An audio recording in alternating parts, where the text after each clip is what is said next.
garage. This is the thing that I do here. I work on these things, MR2s. So you like MR2s? You know, this might be the place for you. If you haven't already, you might want to subscribe to this thing here, because that's you know, it's like, you know, the dudes with the R32s or the dudes with the Supras or something like that too. Not saying this is anywhere near there too. I mean, it is in my heart, to be quite honest with you, but those guys, we're watching it a lot for the cars, you know, maybe a little bit for the dude. I hope you're watching it for the dude, not so much for the, I don't care, whatever you like. All right, let's check it out a little bit. Let's see. We got the ankle burners down here, down in these parts, but we also got these little guys.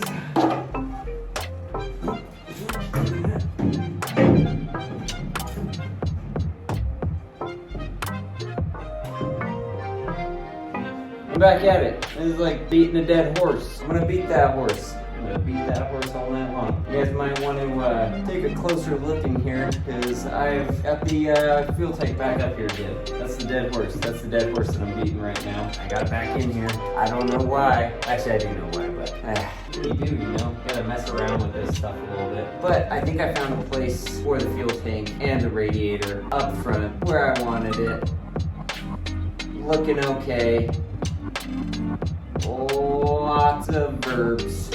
Speaking loudly. Got the radiator in here kind of in a B-mount configurations, and I was looking here if I come at this guy pretty much right about there. That is not such a bad angle of attack to wind up just about here. I mean, we're looking about, you know, almost about to a flat plane right about there. So if we incorporate a little bit of curvature in here, I think we might be able to, you know, find a area where we'll at least have enough to come right up off the top of this. It's not exactly what I wanted to do, but out of all of the considerations, yeah, we'll call them consideration.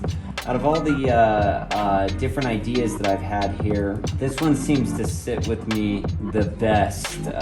We're also looking to accommodate some room for our vacuum booster, as well as our steering column, you know, and as well as our master cylinder over there, both brake and clutch master cylinders too. So the other part that just kind of bothers me about up here is there's so many holes in this firewall here, because it's up in the front of the car, you know. That's a little bit sketchy. Dana thinks that's sketchy. It is. Once again, we can start exploring back ideas, but this one seems to work pretty well in my mind. I just do not want to stay in your home. I can't go any lower with the fuel tank up here too, because this brace underneath here is right where the steering rack mounts. So we're kind of stuck with this kind of configuration, really. I could make it, you know, oblong or any number of shapes to kind of accommodate a air kind of setup, but at the end of the day, I think we're just, you know, we would end up about in the same spot anyways, really. Let's look at it with the hood closed real quick too, because it would look kind of cool, I think. It's almost like this, damn it, it's almost like this front section right along where they put this clear bra so many years ago. But yeah, right along in here, all the way over to there would be my exit for my exhaust. All right, another day of 0 accomplishments. Let's see what we did not get accomplished. Hopefully it locks in this one here.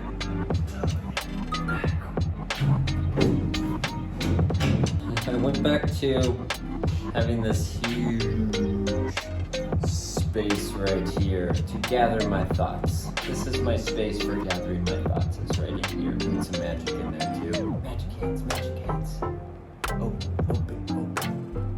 Man, that might be way too old of a joke for the crowd that's watching this stuff. Which, speaking of which, too, like I said, we do MR2 stuff here and race car stuff in general too. I mean, you guys could probably take a lot away from this, really, even if you're fabricating up, you know, a Honda B series, you know, or you know, whatever, 350, you know, a 60 LS. I don't know, whatever you guys got. Fox bodies, you know, this stuff could all apply. But anyway, so this is one of the big things. Like, I'm actually kind of happy because I mean, I don't want to say that. Let me get the back over here.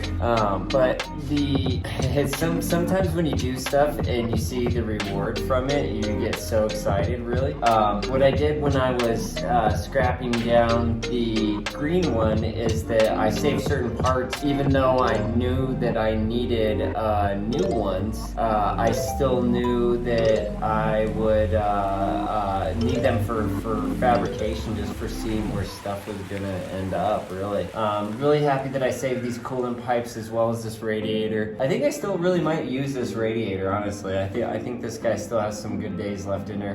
We're gonna go with the with it mounted in there correctly too, because I was reading up on that too, and it didn't seem like it was gonna be a problem really there. But yeah, so I was reading up on that, and it didn't seem like it was really gonna be a problem. And so I went ahead and mounted a few of these things just to see how they were actually gonna work together. And I think I'm gonna have to go again with the radiator kicked this far back. There's a few reasons for it, really. I just don't think that the V-mount would work if we didn't come this far back, as well as the master cylinder and everything like that. It was really going to be in the way of the fuel tank even being up here. I know that some other people could probably sneak away with it, really, and move everything just a little bit further up and actually make some room for themselves. But it just really didn't sit with me well right there. As well as I couldn't think of any other places to move it around from, so we ended up here, really. This is what we got. I didn't make any templates. I got a pretty good idea of what I need to do, though. This stuff, man, it rams your brain. Your brain hurts from these things, really, because there's just so many different components to, you know, make provisions for, to accommodate for, whatever, to make a little home. Gotta be in their little home. I won't do that again, I promise. Man, it can really bake the noodle, really. Oh, that was the other thing too, is that I'll get to move the battery up here, which, you know, the battery is another, you know, point of weight, really, that we have to think about, really. As well as I want a kind of an oversized battery in this guy to run the fuel pump and a few other things at maybe a little over capacity.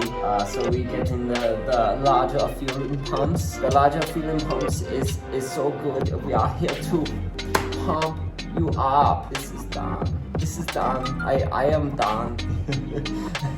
Oh man, that's probably the only accent that I do. I probably am like doing somebody's grandma or something like that too. Some Swedish person's grandma. Or German person's grandma. I think that this is gonna be the best setup. But let's. I hung a couple other pieces on the car to really get a good idea of what's gonna go on. Like as far as body pieces, a few of the other ones are just kind of strapped on for dear life.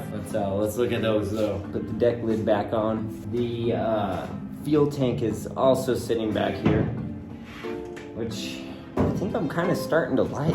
I hate to say. I mean, benefits and rewards, really. I mean, pros and cons. Ever, you know, is that we get to have to feel right by the engine, which is really kind of cool. It's also really nice for not having to run really too much for fuel line. Pretty much the only thing I really need to pipe back here is just gonna be brake lines and clutch and the coolant pipes, really. Like if there isn't any fuel lines to run back here too, that just makes one less thing that I have to do to accommodate stuff running all the way back through that tunnel down there. So I don't know, I'm not complaining too much about that one, but I was thinking that if we hold on, let's scoot around the other scooter bop scooter bop doo bop scooter bop scooty bop bop doo bop scooter bop scooter bop scooter bop. All right. Whoa, those are some aggressive camera angles, but you are back here with Dan Sam in the house. All right, this might be good for a short, who knows? With this guy's your intercooler. I'm gonna put it inside the cabin of the car. You're gonna be like, what the fuck, why did I do that? Might maybe regret that too, and then something explodes and shoots me in the face. Maybe I'm wearing a helmet, we don't know. But we're gonna put that guy in there, voila! And then back in here we have a, you guessed it, it's a fucking gas tank. That is a gas tank in the middle of the car. I don't know why I am talking like this. Can you see my foot down here? Alright, no. I guess I'm not that flexible. I'm just not that flexible. But yeah, anyways, I put the gas tank back in here. Back in this little area here. I think I have it up high enough to where it's gonna get over the intake manifold, but we might have to just come over just a tiny bit. I just came on over here and I will tell you a story. And that is a good segment for a story. If I had one, I would tell it. You know, let me tell you about this one time where your old Dan Sam, he got arrested. He got arrested for a bench warrant. I think it was a speeding ticket or something like that. But I was going around door to door selling paving stones to people who the driveway would have costed more than the freaking car in the driveway. How are you gonna sell that to people? You don't sell that to people. Oh man. But anyway, so freaking get arrested in Broomfield. You know, the cop throws me in, you know, and he's like, yeah, you're some crazy ass scumbag, you know what I mean? I don't know what the heck's wrong with you. But it is an official, you know, company, you know? So this cop is like, all right, whatever, I don't believe you, you know? And then maybe about like 15 minutes later, he shows up with another dude, and he's like, hey, I caught one of your buddies. And he's, you know, not the same skin color as me, and a few other things are kind of different about this guy. And one of them being that he's just in a 49ers t-shirt. And he's like, yeah, I caught your other buddy. And I'm like, dude, this says System Pavers on it. That's what my badge also says too. It's like, you can call the company. You can ask them if they had us out here. I was the one that drove the fucking van, you know? So it's like, I'm pretty sure they know what the hell's going on. But I'm pretty sure they want to know what the hell's going on too. I'm gonna die in prison. They're gonna need to call somebody else for work in the morning, I guess. I don't know. But yeah, so freaking the dude guy, you know, he comes in and he's like, all right, man, we gotta break out of here. And I'm like, wait, what the hell did you say, dude? Like, this is like daytime prison in like white suburban America. Like the door itself, I bet, is not even locked. I bet you if you go try that door, you're just gonna get right out of here. And the guy's like, all right, man, I used to do this at this other prison. What we're gonna do is we're gonna start a small fire in here, grab these mattresses, and when the cops come in, we're gonna bum rush them. I'm like, dude, what are you talking about, man? I was like, you're on your own, buddy. I don't want to be a part of this shit, so I can do your thing and stuff. And right then and there, they came in, threw us a couple like really bad bologna sandwiches and some cookies that I don't even know how the hell they even call these things cookies too. They tasted terrible. They tasted like if you just put flour and butter together, you know, and then you're like, here's a freaking cookie. I guess it was more of a biscuit, but anyways. So friggin' dude guy friggin' eats the food, calms down. Like, that was about the craziest thing I've ever seen. So I started asking him, like, what are you doing? You know, he's like, selling Bibles and whatnot like that. I'm like, oh man, that's probably why they thought you were with me. And he was like, yeah, that cop was talking all about you on the way in. He's like, this guy I got is one of you guys, you know what I mean? So I think he's like the ringleader because he's smarter than the rest of you guys and stuff. I'm like, Jesus Christ, man, I couldn't believe it. I couldn't believe it. Going door to door, and you know, you get that type of treatment too. I'm just out here trying to work, really, man. I'm not trying to really cause too much trouble, even though I had caused some trouble to him. I'm not the you know, what would you call it?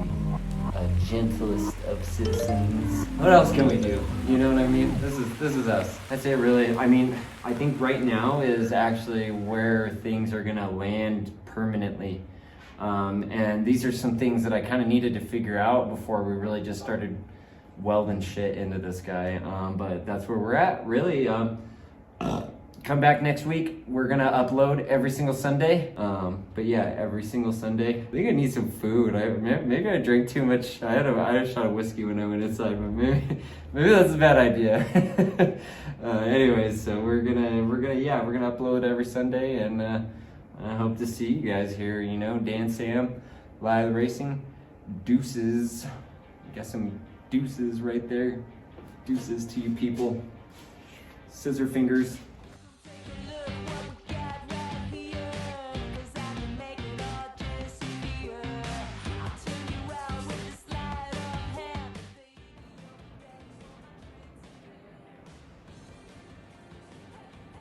I don't know what that was, but it'd be nice to be not so much in the camera. Yeah. Oh, the other me just trying to get out.